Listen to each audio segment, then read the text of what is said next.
uh, layout list in the beginning. That is variable. By and large, DCP is first half, second half. So we have a camera which shoots onto memory cards. We have a sound device, sound recorder, Deva sound devices, whatever. Recorders recording sound, cameras recording picture. This picture is transferred into many drives. Okay, this original picture is transferred to many drives. Many can be 40-50 drives also in the case of a feature film. In your case, it will be just one drive, I think, for your exercise. The sound files are backed up also along the picture files. So picture files, sound files are backed up onto original camera drive. Now these are the camera file drives which are lying in one place. Typically they are lying in the producer's office in a safe place. From this we make low-res converted files for editing. Okay, they get copied onto the editing system drive. So the editing system drive, as you can see, has only the low-res editing files on it. Okay, original camera files are still sitting on that disk there. Then there's a grading system in a different place. This grading system connects back to the original camera files. It has nothing to do with the editor's hard disk or the editor's files. So the editor finishes editing and he sends the XML or AF or EDL and a reference movie for comparison purposes. Then there's a VFX system, again in a totally different place.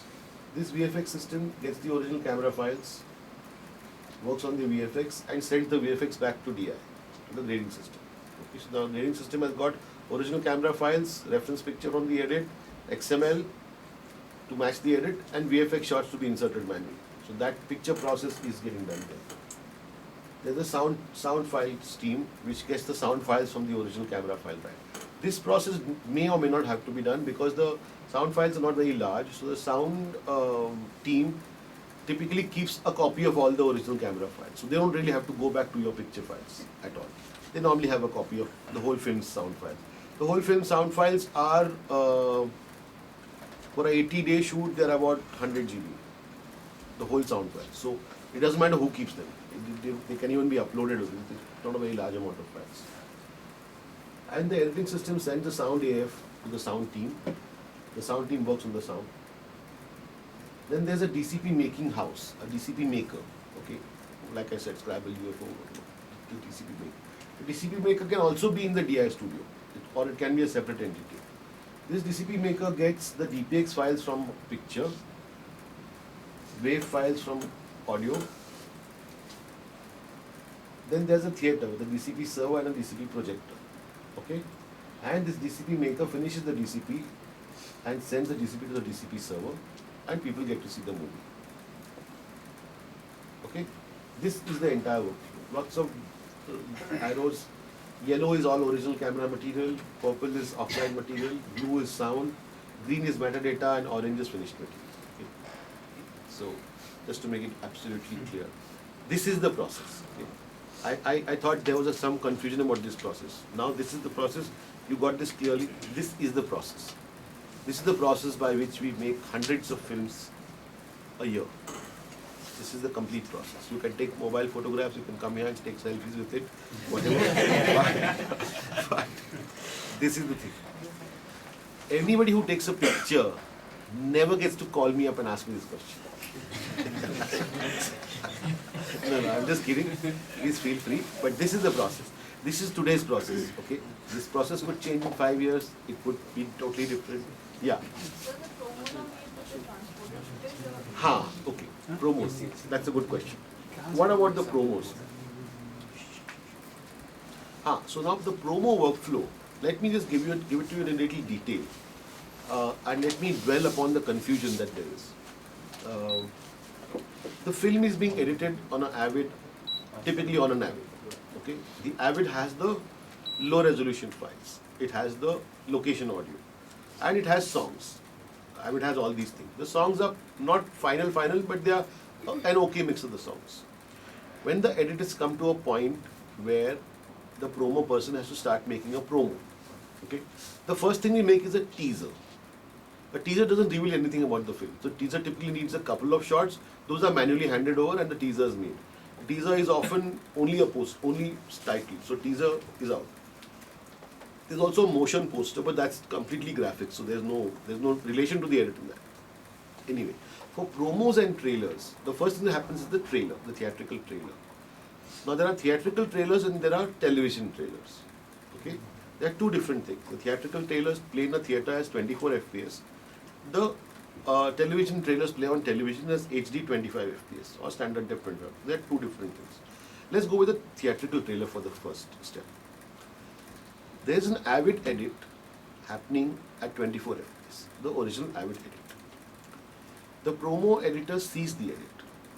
Okay, I have an office in Bombay, of which half I share with a promo company called Promo Shop. So I've seen promos very, very closely. I've seen the confusion. So the promo person watches the film.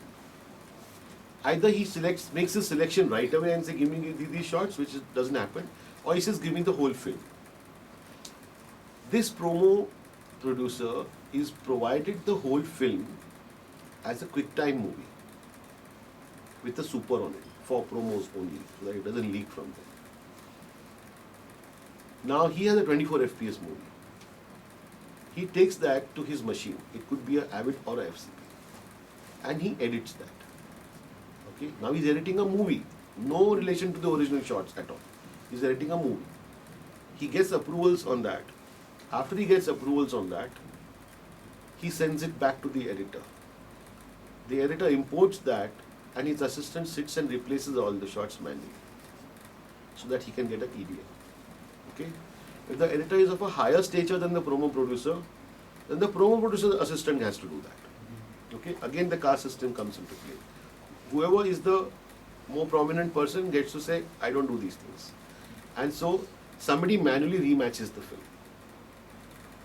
That rematch, which now is a 2-minute trailer with say 80 shots in it, that rematch is sent to DI.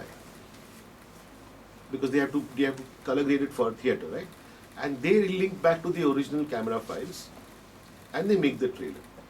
If some shots require VFX, they send it out for VFX and they receive the VFX back. If there are supers, they are made separately, they are inserted. Okay? This is the process for the theatrical promo. The television promo is even more interesting. That is an exercise in complete stupidity. Because to make a television promo, the promo producer gets, like I said, a 24 FPS MOV of the whole film. He takes that MOV into a 25 FPS timeline and forcibly edits it. Okay? After that's edited, that MOV, again based on the stature and the caste system, the original files are given to him. The files that he's seeing on the screen, they write the numbers and they ask for those files. Those files are manually transferred onto hard drive and sent to full shots. Transcoded file. Transcoded files. Okay. If he's working on an Avid. If he's not working on an Avid, then those files are individually converted to ProRes QuickTime, one by one, and sent to him. Again, depending on whose stature is higher, that person's assistant gets to do this job. That comes to them. Now these are still 24 FPS, mind you. And his timeline is 25 FPS. So there's no way he can do it except manually, so they manually replace all the shots. From that, an MOV is created and sent to the DI house. They manually see the shots and grade them and export graded shots. Full shots. Those are brought back as ProRes MOVs to the FCP machine that's making the promos. They have now full time code and a grade everything. But that timeline is 25, so you cannot confirm them. So they are manually replaced once again. Okay? In this whole circuit, if someone comes and says, I don't like this, can you change that shot? Okay? The whole process goes round again. It goes round and round and round. What about the transitions? Oh, those are manually placed. Everything is manual. Even the effects and Everything, transitions are manually placed. all fully manual. Now that is one way of working. Some of the biggest promo producers work this way. The slightly less than big promo producers who are slightly smarter work little differently. Either they acquire an Avid in their premises, in which case they have to only take a bin and media and the whole edit is there. So they have the whole film as an edit. They can pick up any shot they want, they can edit any way they want, they edit that, they make a EDL, they make XML, it all works very smoothly. Even if you are working on a FCP, you can take the finally edited sequence, convert that into an AF with automatic duck, import that. So you have a full sequence in FCP. You can convert batch convert the DNX SD files, the required files into ProRes, link them to this, and work like a sensible, decent editor should work. So that methodology is possible. In the 24-25 thing, there is an issue. I believe, and those who have advised, they've managed to adopt this workflow. I believe that everybody should be working at 24 FPS, even for television, and making the 25 export only in the end, instead of working on a shot-by-shot basis on a 25 FPS timeline. So that's where the promo universe works. It's extremely frustrating, it's extremely manual, it's extremely unscientific. But that's just the way it is. That's the way we work. So why don't just speed up by 4% and you have 25? No, then the sound will not match. So everything by 4%? No. There won't be that much pitch difference? No, the problem in doing that is that the song's tempo will change. And in the system of hierarchy, see, when you do 24 or 25 like this, the brute force method, the frame repeat method, there's a frame jerk every second. You can see it. You watch promos on MTunes, you will see it. Any slow shot will do that. If you avoid that and speed up the sound, if you keep that on, then the picture people would protest normally. The cinematographer would say, why are you doing this to my picture? I had a smooth pan, you made it jerky. If you keep that pan smooth, but speed up the tempo of the sound, then Rahman will say, no, I don't like this. I'm never working with you again. Who wins? So we keep the sound. We are the only country in the world which have songs. So that's why we are the only country in the world which there is a problem like this. In Germany, in UK, in France, television promos all work at 25 with pitch corrected sound. But they don't have to worry about tempo because they have no songs in their promos. At least they have no dance songs, dance-based songs. So that's the way it is. The ideal workflow would be to work on a 24 FPS timeline throughout and do a frame interpolated conversion to 25, where the jerk will not come. That would satisfy everybody. I've done that for a couple of movies, but I don't go around telling people that's how they should do it. That's their problem. But frame interpolated conversions cannot happen at each stage while they are doing the previous method. No, that would be wasteful because you have to do it for the whole film. It's easier to do for the promos only. There are about 20-30 promos in a film, and just frame conversion, only those is easier. And do that on the master. Basically, make a 24 FPS master. Suppose you want a 30-second television promo. Make a 30-second television promo at 24 FPS, and do a clean conversion of that to 25. That is a better idea. So that's how promos work. So what about true 24 frames and 23.976 frames? We don't really you want me to go with that? Okay. We don't deal with 23.976 normally as output master. But just think in an NTC based country how they make promos. They shoot at 24 FPS, right? Like us. They shoot and at 23.976. No, but Ari, they will shoot at 23. Oh yeah, digital now they shoot 20. But I'm saying in the film era, they shot at 24. But their promos were all 29.97. So they do their frame conversion along the line. They convert the final promos. So they make everything at 23.976 and they batch convert them all to 29.97. They don't have as many trailers and promos as we have. Okay, so that thing, okay, 23.976. So could you tell us that why we are shooting at true 24 and why these people are shooting at 23.976?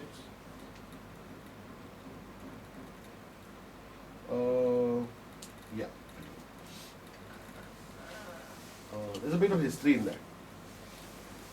Film came first. Yeah. television came second. Film started as silent, so it was hand wound 12 to 16 frames per second. Typically 16 frames per second was the sound. There was no sound, that was 16 was, everybody was happy doing that. When sound came, it could not be recorded or played back evenly at that frame rate. Okay, see 10 FPS is the minimum the eye needs to be able to see motion. So anything about 12 is fine. So 16 was the kind of the standard. 16 was standard, right? 16 FPS? Okay. On 16 FPS you cannot have smooth sound. At least you couldn't have smooth sound in the 20s when this technology came in. So 24 was the next available number. And 24 I think was selected, I don't have any documentation on this, but 24 was selected because it was a nice cross multiple of 16. At that point, if 25 was selected, there would have been no problem in history. But 24 was the next even number multiple, so I think there's something to do with the gauge and so many sprockets, and 24 kind of worked out nicely. Basically, the real-time sound play, the length of it in terms of actual length, if you were to put it on linearly, the film strip would occupy physically so much area, right?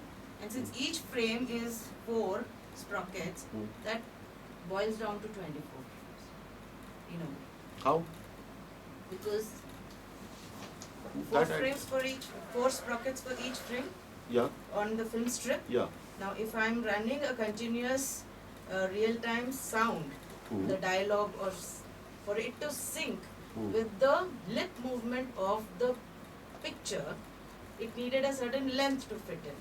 So permutations of combinations of adjusting the frames in a way that it became 24 frames. I haven't fully understood, but I guess if that's because in the projector, the film and sound are separated by 19 frames. Right? Huh? 19 and a half frames. That is because that it takes that much time for the picture, which is moving in a cyclical way, to stabilize and reach the sound head. Okay. Anyway, let's not get that deep into that. Okay. So 24 frames was for whatever reason was the selected frame rate, and film ran with that for many decades. Okay, see the history of time. Television was not even there in the picture. Television began in America. It didn't begin in our countries.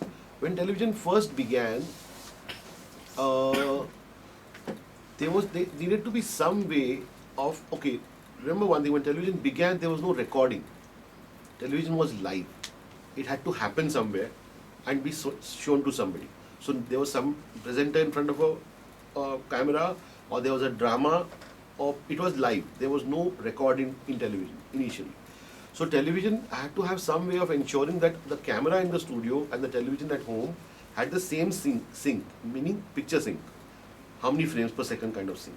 And the only way of ensuring that was to lock them both to one common reference signal. And the most easy common reference signal available all over the country was mains electricity. And mains electricity in America is 60 hertz and 50 hertz in our countries. I am not sure why that difference occurred, but because there is no motion involved in that. For whatever reason, 60 hertz was a frequency, and having 60 frames per second was too much bandwidth required of the cameras that time. So 30 frames per second was selected. So at every second main cycle, a frame was used. So that became 30 FPS. So NTSC is 30 FPS originally. By the way, it's not called NTSC then. It was just television. The National Television Standards Committee came up much later. When color television came in America, again first, at that time, there was no way to transmit perfect chroma information on the transmitted signal. So it had to be transmitted mixed with the picture signal. To accommodate that little color burst, they had 29.97 frames per second. 0.03 seconds is what it takes to send the chroma burst information in NTSC. So the chroma burst information in NTSC goes once per second. So that all the colors are locked all over the country using the chroma burst. That is why NTSC TVs have a separate control called hue to adjust color, which PAL TVs don't have, because their color chroma burst comes only once every second. Okay, cut to England. In England, when television started, or depending on who you talk to. In Russia, when television started, the only way they could sync the system in the studio and the system at home was again locking to mains. And they had 50 hertz mains. So they said, we'll do 50 FPS at least 25 FPS. Okay. And that time there were no satellites, there was no magnetic recording, there was no way to transmit television. So how does it matter? We are doing it at this, they are doing it at that. So, it's okay. One day when we had to send a signal, they will see what happens then. So they were 50, they were 30, everybody was happy about that. 25, 30 happened there. Film continued at 24 FPS. But film had no relation to television at that point. Then telecine machines were invented. Telecine machines were invented to be able to show film on television. Okay, that was the first goal of a telecine machine, because there was still no recording. There was no way to record a television signal and show it later.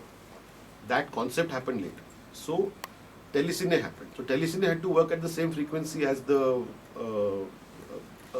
television going to people's homes. Now you couldn't have 30 FPS film in America. You couldn't run film at 30 FPS, it would look fast. So they devised a pull-down method whereby 24 frames per second could become 30 frames per second by repeating one frame every third frame and one frame every second frame after that. So 32, 32, 32 and 24 became 30. This was still black and white. That's why 30 FPS, that's why 24 FPS. It worked perfectly fine.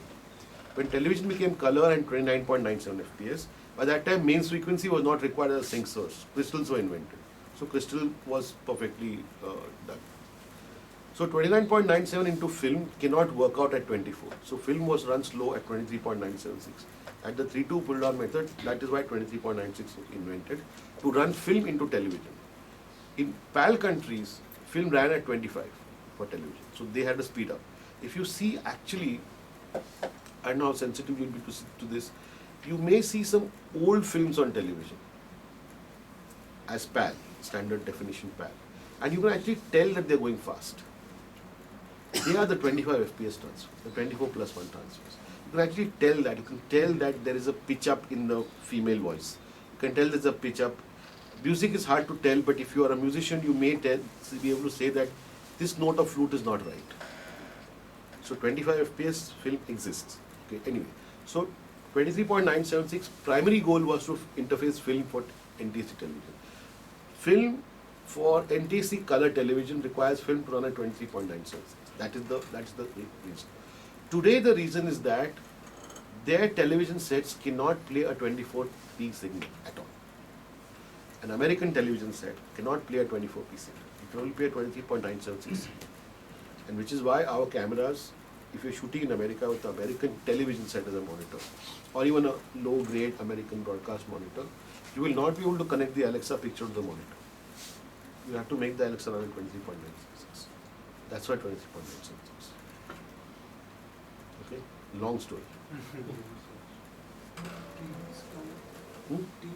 Tea has come.